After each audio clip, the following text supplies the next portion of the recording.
這是新中國成立後最驚心動魄的一場文物保衛戰。紅衛兵喊着挖掉萬壽山、填平昆明湖的狂言，甚至有人已經架好梯子、拴上繩索，眼看就要拉倒颐和園100年牌楼了。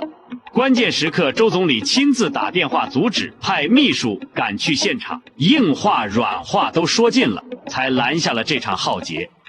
1966年，破四舊的風潮席捲全國，不少名勝古蹟、古籍文物都遭了殃。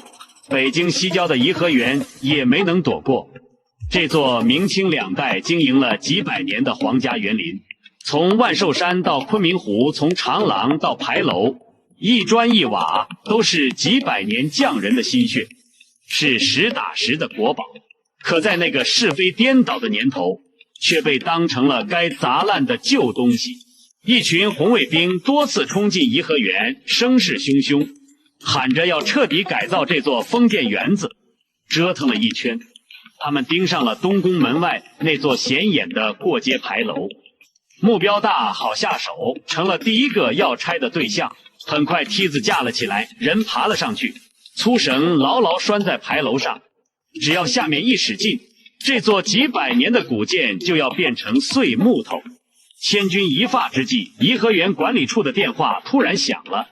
打來電話的正是國務院總理周恩來。他得知消息後，第一時間打來電話，要求工作人員無論如何必須先把人攔下來，絕對不能拆牌樓。掛了電話，他又立刻派自己的秘書火速趕往現場。周恩来很清楚，面對情緒激動的年輕人，硬壓只會激起反效果，得把道理講透，再把底線擺明。秘書趕到現場後，先跟領頭的人耐心講文物的價值，最後一字一句傳達了總理的命令：颐和園的牌樓必須保護，絕對不准拆除。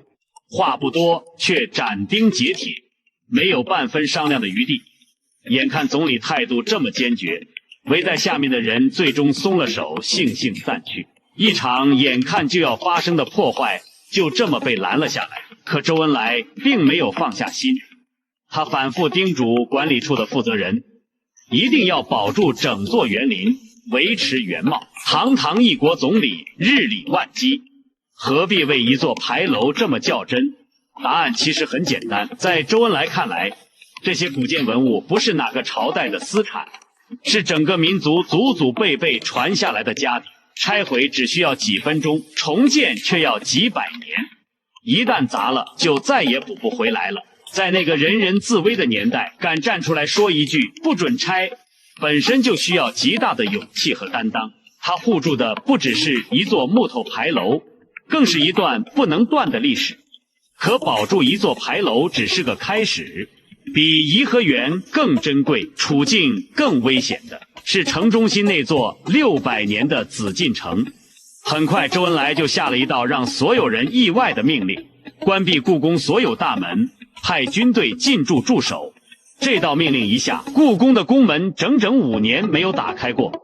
想知道這5年裡故宮經歷了什麼？點頭向進主頁，下集揭曉這場紫禁城保衛戰的始末。